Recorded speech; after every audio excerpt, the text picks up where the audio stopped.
Good morning, wonderful people. Welcome to my channel. We are doing Navamsha case study number 5, and further videos also I'll do on this. Guided by intuition. How does it get better? Now we shall try and examine Navamsha charts of men and women, my past clients, who are more of the sensitive, light worker kind, maybe couples who have come for counseling, how do I get along with my husband, how do I get along with my wife, and so on and so forth. Random cases. And we'll examine their Navamsha chart, and from the perspective of just seeing a single person's chart, their Navamsha only. Mind you, I'm not taking the other partner's Navamsha chart here. Just trying to get into the details of something that is the core of a bond, of a marital bond, of a relationship, whether you're a live-in boyfriend, girlfriend, whether you're a married couple, whether you're an older married couple, it doesn't matter. We are trying to examine the dynamics of two core principles, and this is coming even from the Vedic astrology. The 1-7 axis, that is the self and the other, the Aries and the Libra, from the Kalpurusha Lagna perspective, and from the 4-10 axis of the Navamsha, which is the heart axis, which is the career axis, mind and the heart axis. So if we clear, or if we work with just these 2 points and try to see where this individual and the kind of relationships they will get into can work. We are going into the positive mode now. Where can it work? Because this is important to understand and relate to one another. What is important for one person may not be important for the other. What is priority or outlook of one ascendant one person may not be the same thing for other. So I come from a place of, you can take all this point system, right? The Vedic system is a point system, Ashtakuta they call it, the 8-point matching system, or the Dashakuta, or the 10-point matching system.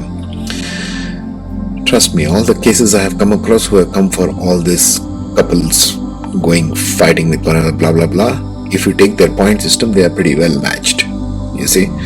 So we need to get out of this mindset, even the traditional Vedic astrologers, where they are always thinking about just match the points of these two couples and pack them into a room, let them get on with our life. We have finished our responsibility. This is the typical Indian attitude anyway. And that's not going to work. Not in this new energy, not going forward, and not where 2023 onwards. I'm sure of this.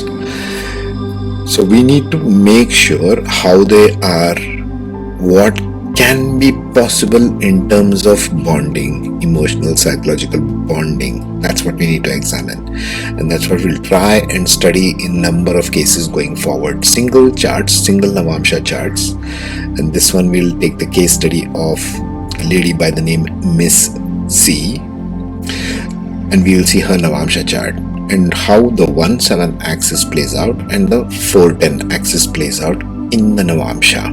Okay? So be with me here. Let's get into it. Okay. So let's see. I had to do this all over again because my PC froze. Okay. So Navamsha case study number 5, Miss C's 1-7 axis. Like I said, first we will study 1-7 axis, then we'll study 4-10 axis. And I want to get the principles very carefully, because this is the way we are going to work with all other Navamsha from now on. This is a Pisces ascendant. This lady, Miss C, is a Pisces ascendant. And opposite to her, number 6, her spouse, is Virgo-like. He's an earthly type of person. Okay? So what kind of a partnership dynamic can she study, can she embrace, can she work with? Okay? Let's see the dispositors first. From her Pisces ascendant, the Jupiter dispositor is in the 8th house. Right?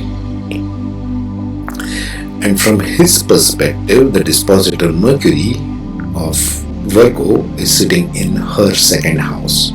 So we are talking about the dynamic of 2-8 axis play out here, which in this case is Aries and Libra like. Okay, specifically Mercury versus Jupiter, because Jupiter is the dispositor of her ascendant sitting in the 8th house, and it is directly looking at Mercury, which is sitting in the 2nd house for her, right? This is only her Navamsha chart. We are only analyzing with respect to her Navamsha chart. Now,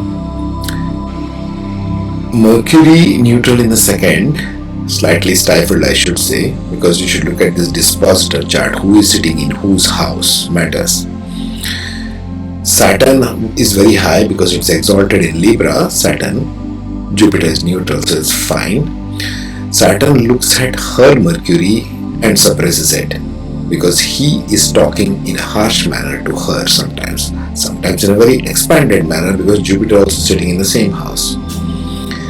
So this expansion and contraction of her speech, which is the 2nd house, kind of tends to play out more. Yes.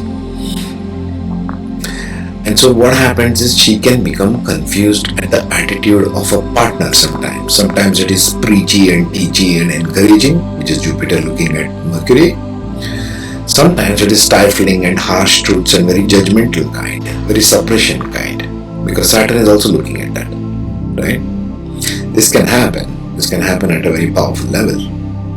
And because it's 2-8 axis, which is playing out in, speech and sex life can be affected. Remember, this itself teaches us the principle. Why Taurus and Scorpio are opposite? Taurus is materialistic, wants to talk, it's the 2nd house, wants to express.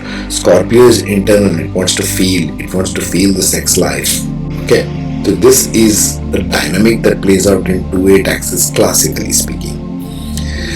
Which also tells us that if your communication is good between the partners, there's going to be good sex life. Simple. If you're not communicating with the partner, doesn't matter. I don't care if you're fallen in love head over heels, or you're standing on your head or standing on your heels. Doesn't matter. None of these things matter.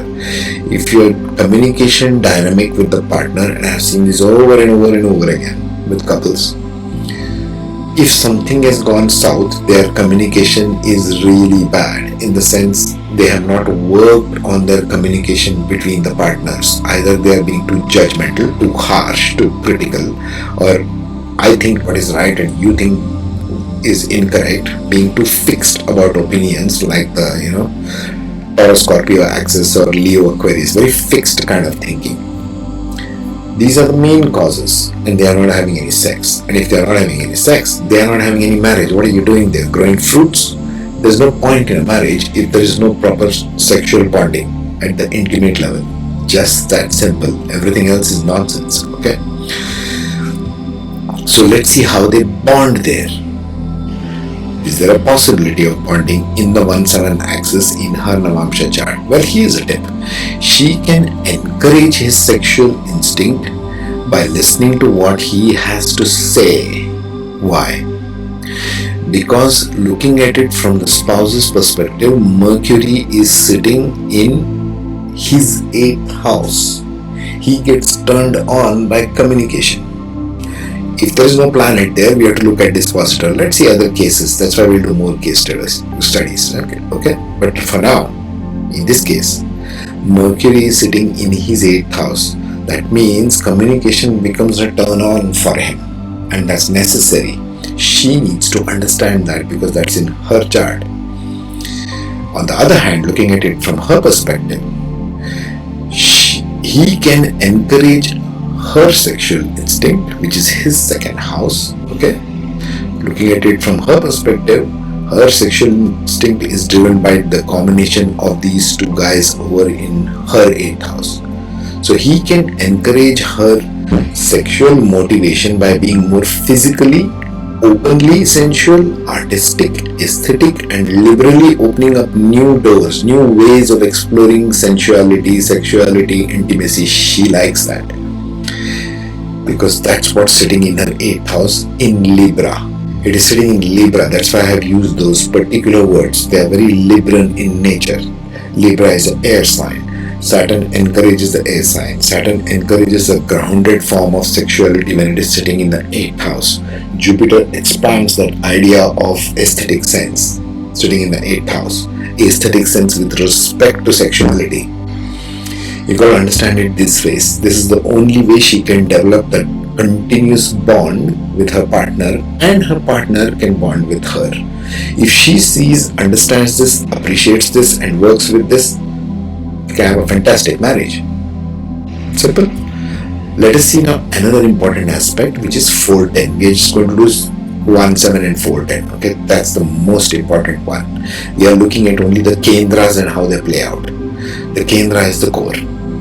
Okay, let's see the next one, 410 axis. I hope this records properly and stops. Okay, so now let's see the 410 axis of both. Right, it represents each one's heart. There has to be the heart connection. That's why you are staying together. It's not about what you want from him, he wants from me, she wants from you, and etc, etc, etc. It's not about the materials. That's not the purpose of this whole thing. There has to be a heart connection. There has to be a mind connection. Heart and mind are the 410 axis. Self and the other is 1-7 axis, which we covered in the last slide. Now we are seeing the 410 axis. So from her ascendant, 4th house becomes this one, the blue pink highlighted one.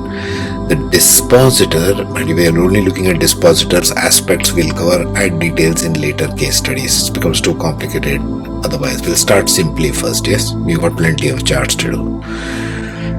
So 4th house for her becomes Gemini, again ruled by Mercury, which is sitting in her 2nd house. So once again we have the Mercury playing out for her dominantly in the 4th house. From his side, the 4th house is again ruled by Jupiter, right? It's Jupiter, Mercury, both sides. See that? So what happens here? His 4th house dispositor, looking at it from his perspective, is also sitting in his 2nd house. So what does this lead to us? What does this give us as a positive scope of what she needs to adopt as her approach towards her partner for a heart connection? Wow, that was a long sentence. Okay, number 1, his 4th house, heart, mother. Okay, dispositor is sitting in 2nd house. Okay, this is sitting in 2nd house again of home and family. So home and family matters is very high in value to this gentleman, means everything to him. He desires to talk about his family, his elder siblings, his younger siblings. He may be a guide, mentor to his elder sibling because Jupiter is in his 2nd house. Right? It matters to him. This is his value system. It matters to his heart, his emotion. He may be a guide, mentor to his elder siblings also, if any. He could get very preachy within the home because Jupiter is the dispositor and it is sitting in the house of home and family. He may be a teacher in his profession also. Why? Because it is sitting in the 2nd house of work. Number 2, her 4th house. Now let's talk about her because this is her Navamsha chart. Her 4th house, heart, mother, dispositor is sitting in her 2nd house. Now Mercury, if it is sitting in the sign of Mars, it doesn't do well. Look at that table there. Okay, house of Mars. Mercury is the enemy. Okay, so it doesn't do very well. So already it becomes stifled. Plus, looking at it from her ascendant, 4th house is the enemy. So relations between her mother is not so good. Okay, but what happens? Relationship with her mom is debilitated, 4th house enemy. She could communicate and confide a lot to her elder sibling if she has some, because Mercury is looking at the 2nd house. Okay, and she could also be very good communication with her in-laws, which is the 8th house. Slightly suppressed, expansive Jupiter-Saturn combination there, but there could be a good flow, better than her mother. She could communicate with her mother-in-law. This happens, many times this happens, right? So now, what happens here? She could have a communication and confide a lot to her elder sibling or to her in-laws, and probably her job or work involves a lot of speaking, because 2nd house is a house of work that he needs to understand. But we are talking about her for the moment. Number 3, this is the conclusion. Since Mercury in hers looks like a student because it is her fourth house lord, and this man, this gentleman over here is the teacher. Now we come to the core of it. Looks like a student to his Jupiter who wants to be and feels proud of and engages heart to heart there in the area of his home, family, etc. This is post marriage because this is Navamsha. Their hearts would connect well. Listen to this. Their hearts would connect well and bond well if she allows him to be the teacher. As much as his heart desires, let him speak his mind off. Let him be a preachy, teachy kind of fellow in the house. Let him be that. That's who he is. That's what his dispositor Jupiter urges him to do. Okay? Understand this, women. Become student-like role to him. Submit to him. I'm not saying slavery here. Submit to him is a receptivity, the feminine receptivity. She can be that. She is naturally feminine. And the most crucial one in this chart, she is a water sign ascendant and he is a earth-like ascendant. Earth needs to hold the water, not the other way around. Water does not hold the earth. Because she needs to be held as an ascendant. That's where she feels comfortable. She needs that grounding. She literally needs the ground as a water sign, right? So this is what we should be analyzing it like. And we'll do this with a number of others upcoming charts, okay? We'll just do 1, 7 and 4, 10 axis. And it can play out in different ways. That's what we will know by, analyzing more charts. So keep watching. Thank you for your like, share, subscribe. Have a great day. I'll see you in the next. Bye-bye.